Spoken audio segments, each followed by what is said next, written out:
It's an exciting day, and thank you so much for joining us again on your number one favorite technology show on Aleeftvng. Tech in, tech out. My name is MD. You know how we do it. In the first segment, we go around news across the world to bring you the updates and gist in the technology industry. And then we come to the interview segment where we dissect an issue of importance in the industry. Today, our focus is going to be on the role of women in the technology ecosystem. And you know I will do it right here. I have lined up so many exciting tips and tricks that will turn around your digital experience like this. So to get started, let me share with you the headlines of the news for today. How would you avoid becoming a digital prey? We live in a world where security is becoming, cybersecurity is becoming a big issue. How do you make sure you do not become a digital prey? And ladies and gentlemen, on exciting news, there is now an ATM pharmacy that dispenses drugs to patients in the hospital. Let's take a quick break. My name is MD Tiamiyu, and your show remains your number one favorite technology show on Aleeftv. Tech in, tech out, don't go anywhere.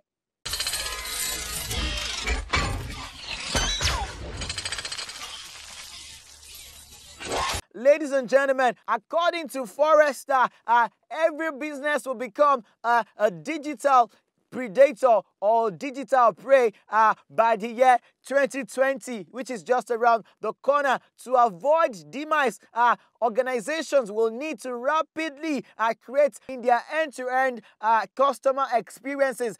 True digital predators will be required to break down information and process silos and extend digital transformation initiatives to empower employees with the digital resources needed to win, serve, and retain customers. It's battle for the fittest. So true digital transformation extends beyond just customer experience to also include employees and business processes. So recently, a company called Alfresco commissioned Forrester Consulting to evaluate organizations' evolving needs for technologies that support enterprise content and business processes. So as IT leaders build upon the organization's digital business capabilities in the age of the customer, they must recognize the pivotal role that employees play in delivering superior customer experience, and in turn, the role that employee-focused technologies play in creating more productive, agile enterprises.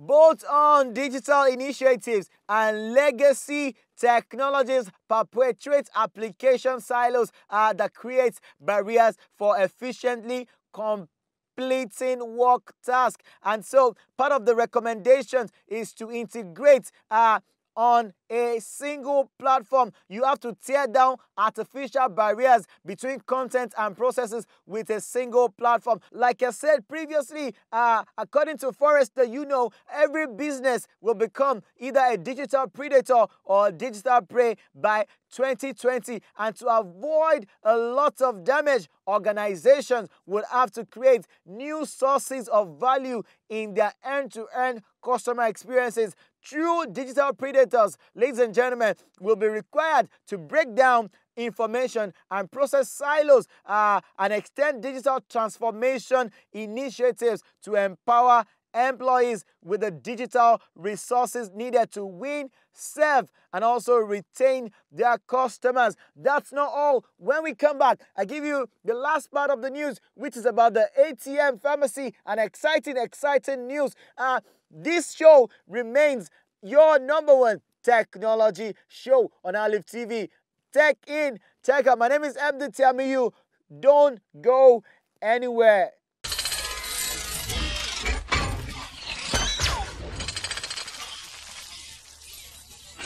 Glad to have you back. This is an exciting news, very exciting one. Have you seen the new ATM pharmacy, the first of its kind in the world.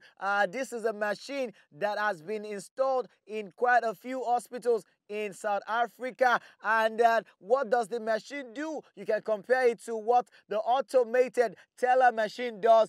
When you go to it, you put in your card, put in your PIN, and what happens next? You actually have the ability to withdraw cash without having to enter into the bank. Something like this have just been explored in the health industry, talking about the recent ATM pharmacy that now gives patients with chronic illness their repeat medication which has just been launched in Alexandra, a township in Johannesburg, South Africa. And the video that's playing, you can see the machine as people come around.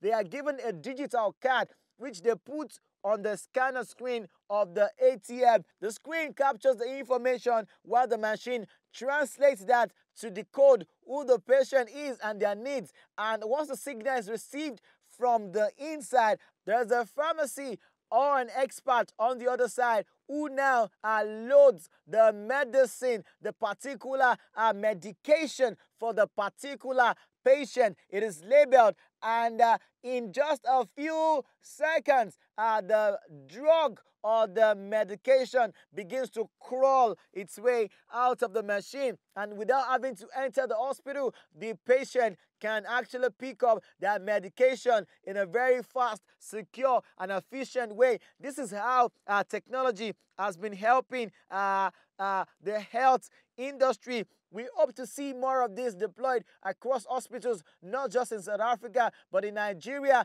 Kenya, Ethiopia, and every other African country, because it's going to make life easier for people, especially those who have chronic illnesses and have to come to the hospital to get medication time after time. That's it on the news today. When we come back from the short break, the focus today is on the role of women in technology. I have a professional in the studio with me who is going to be helping us to dissect the issue of participation of women in the technology ecosystem. Don't go anywhere. You know, after that, we'll bring you tech tips and tricks that will turn around your digital experience like this. My name is MD Tiamiyu, and the show remains your #1 favorite technology show on Aleeftv. Tech in, tech out. Stay tuned.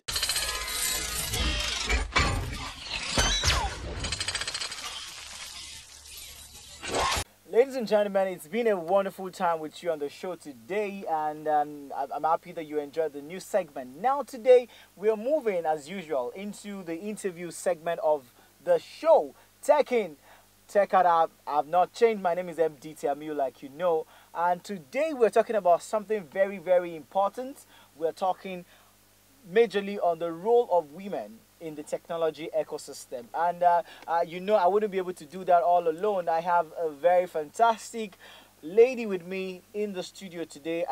She is a social media strategist. She runs, she's a director of creative. She's a director at Creative Iman, and I am aware that she also runs a platform called the Social Media Faculty.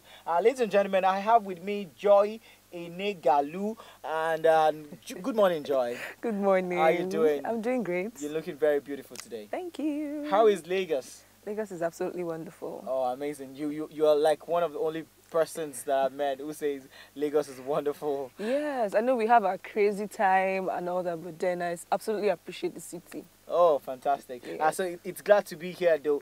So we're talking about role of women in technology. So, Joy, I know you do a lot in the technology ecosystem. So can you tell me the role of women? How important is it to have women participate in technology, not just as users now, but as part of the developing side of the ecosystem? Okay, the beautiful thing about it is that when it comes to our population in Nigeria, we have more women in the society than the men. And so we have a problem starting from when the girls are born, when the parents buy them toys, they give them Barbies, and then they give the guys toy cars that they can just, you know, open and then fix back. It helps them mentally.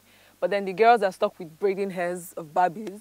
And then they get to the secondary school and they find themselves in the art class and the guys go to the science class. So we find lots of girls in the arts, lots of guys in the science, and it becomes a problem because even when they get to the university, you see them in the humanities, whereas the guys go to engineering. So, but with more women in technology, it's going to help with more innovation because it means that, of course, we are more in the society, so it means we're going to have more people thinking of really innovative things they can produce or create, and then they put it out there for people's use. So I think women have a whole lot of things to do in the technology space. So not just being in the kitchen, giving birth. I mean, we have softwares that need to be developed. We need women to start integrating technology in their businesses, you know. So there's a whole lot really that women can do in technology. Well, amazing. So Joy is trying to tell us now that the role of women is not just limited to the living room, the kitchen, and you know, possibly the other room. So we'll be moving really, really cool. I was lucky to have visited your website, joyenegalo.com. I think I think it's one of the most beautiful websites I've visited in the last couple of days. So, Joy, what exactly do you do in technology as a person? Okay, so at Creative Iman, we manage online presence for businesses. So if you're a business owner and you're too busy or you don't even know the ropes of social media, so that's where we jump in and we assist you. And then we create websites, very fantastic websites, I mean glass house websites. And then we also create bots as well. So I was talking with somebody and I was talking about the Facebook Messenger bot and she was like, what am I talking about? I said, the bots actually help you. They help you have a conversation with your customer even when you're sleeping. So there's every possibility that you can make sales. So if you sell products or you offer services, or you just, and it's right there within Facebook. So they don't even need to leave the platform. They just stay there. They make the sales there. Everything happens right there. They collect your money for you, and I mean, you're waking up to alerts. So what you're saying now is that the bot is it going to be installed on your website or on your Facebook page for your business? Where does it go? You need the Facebook page to run your bot, right? Okay. And you can actually have it on your website as well. So it can serve as a customer service agent on your website. So that's exactly what the bot does for you. So when someone comes to ask, hey, how much is this, please? You might be away, you might be sleeping, but the bot just responds and say, hey, this particular item is X amount of money. And then I think I experienced that. It was really shocking when I visited your website. I was doing like a background check on you, and it was around 2:30 a.m. because you know when you're doing this kind of work, somebody was chatting me. I'm like, Joy doesn't sleep, so it's all a bot. Oh my! So you actually sleep. It's a bot that gets this stuff done. Yes. I'm excited about this. So in your organization, the small space that you run, I believe you have a team. What's the percentage of your team are women? What percentage of your team are women? Well, funny thing is we have more guys working with us, but I'm really, really sentimental to ladies who walk up to me and say, hey, ma'am, I want to work with you. I try to find out the reason first, because a lot of them just feel becoming a social media person equals to being a millionaire. And it doesn't work that way. It doesn't work overnight. So when I'm very, very clear on the lady's vision per se, then I know where to help. And some of them really want to go into these things, but they don't even know the first thing about it, you know. So I try to help them with the basics as much as possible, and then, you know, little by little they grow. But we are really working on having most women work with us. So if you're a woman out there and you want to be a woman in tech, trust me, I'm going to be very sentimental towards you. Oh, sentimental in the positive way, like getting you into into this field. But before we digress too much, Joy, I want you to highlight 1, 2, or 3 people maybe in the technology industry, women particularly, who have helped you see the light. Because I mean, it was at the point. Maybe you tell a story of how you got into tech, and then we now move into the women who inspire you in the industry. Okay, so how did I get into tech? Basically, it wasn't something I ever dreamt of. Looking back now, I now know that it's something that has actually been in me, because I'm one of those girls as well that grew up saying, hey, I want to be Miss Nigeria one day, or hey, I want to, you know. I think you can still be anyway. I think you can still be. So I actually had that thought in my head, and it moved me to mass communication, really. So studying mass communication, I realized, hey, it's not just the radio or the TV. I mean, there's something out there. And I still didn't understand what I was doing. The first time I got a laptop, I ever touched a laptop, was when I was about 13 years old. That's quite early. And yeah, and I was very, very happy. Though I didn't know what I was doing. The first thing I had to do was to open my email. That was, I think, Yahoo then. And then, you know, it was just a whole lot. I was messing up. Then I had a note with lots of websites, xyz.com, this.com. And I thought that was the only website that existed in the world. I kept searching all of them one by one. If you search my old email address, you see lots of football things, and I mean, things that I naturally wouldn't even be interested in, but then I was just experimenting. And then I got out of the university. I still loved the idea of technology, yeah, social media. And so I had to intern with a company. And I think that was where it all started. The first time I stepped into CC Hobby Abba, and I saw lots of young people. I'm like, what's happening here? Really, young people, you know, making codes, doing stuff, and you see girls also like robotics, doing programming. I was impressed. Yeah, that was it and I said, this is it. This is the life. This is what I want for myself. Yeah. It was pretty hard because there's so many things I didn't understand, but I had to bring myself to understand everything. And I mean, in tech, it's you never get to that peak because something new happens every time. So you have to keep climbing. Oh, fantastic! So that's such an inspirational story, Joy. I must agree with you. If you're a woman watching us right now, technology is a space for you.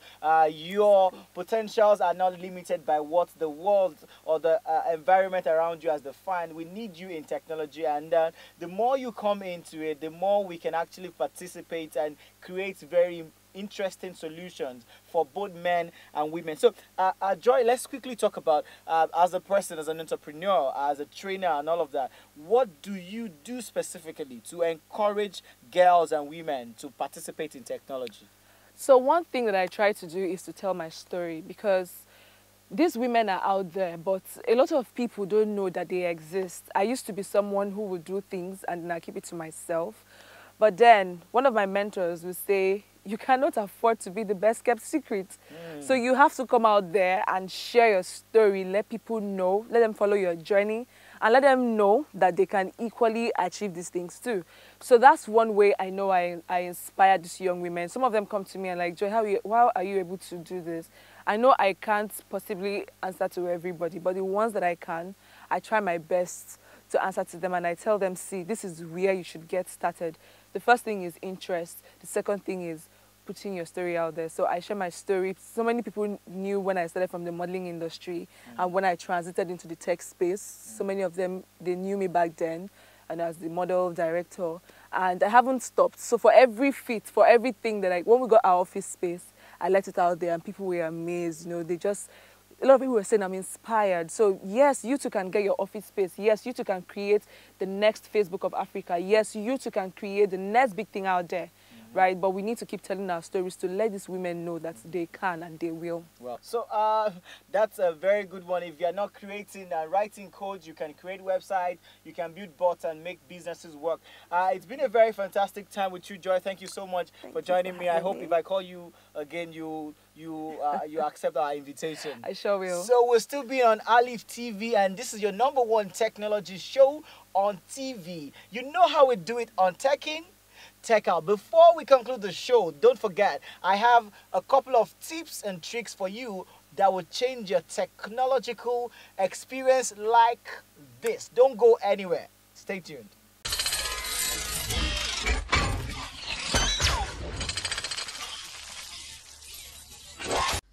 Thank you for staying tuned. It's this segment of the show where I share with you technology tips and tricks that will turn around your digital experience like this. My name is MD Tiamiyu, and it's still your #1 favorite technology show, Tech-In, Take out. Good news to parents. Parents already are beginning to get worried with interactions of their children with mobile technology. Children are getting more glued to the phone, so it's becoming an issue of worry and concern. But I have a good news for you, ladies and gentlemen. There is now what we call a dumb phone. This dumb phone can only make calls and send text. It's actually good for adults and also for children. So it might be the key to curing our addiction to apps, says experts. Right now what people do more is just swinging between one application and the other, and it's already affecting our productivity and social lives too. And so if you find yourself becoming too addicted to mobile technology, especially apps, this may be just your way out. The Brooklyn-based startup Light has set an impossible goal of getting people to put down their smartphones. It's smart and again it's still dumb at the same time. Light, the company, intended for it to be something of a companion to our smartphone and a way to get people to leave their smartphones at home and go enjoy life.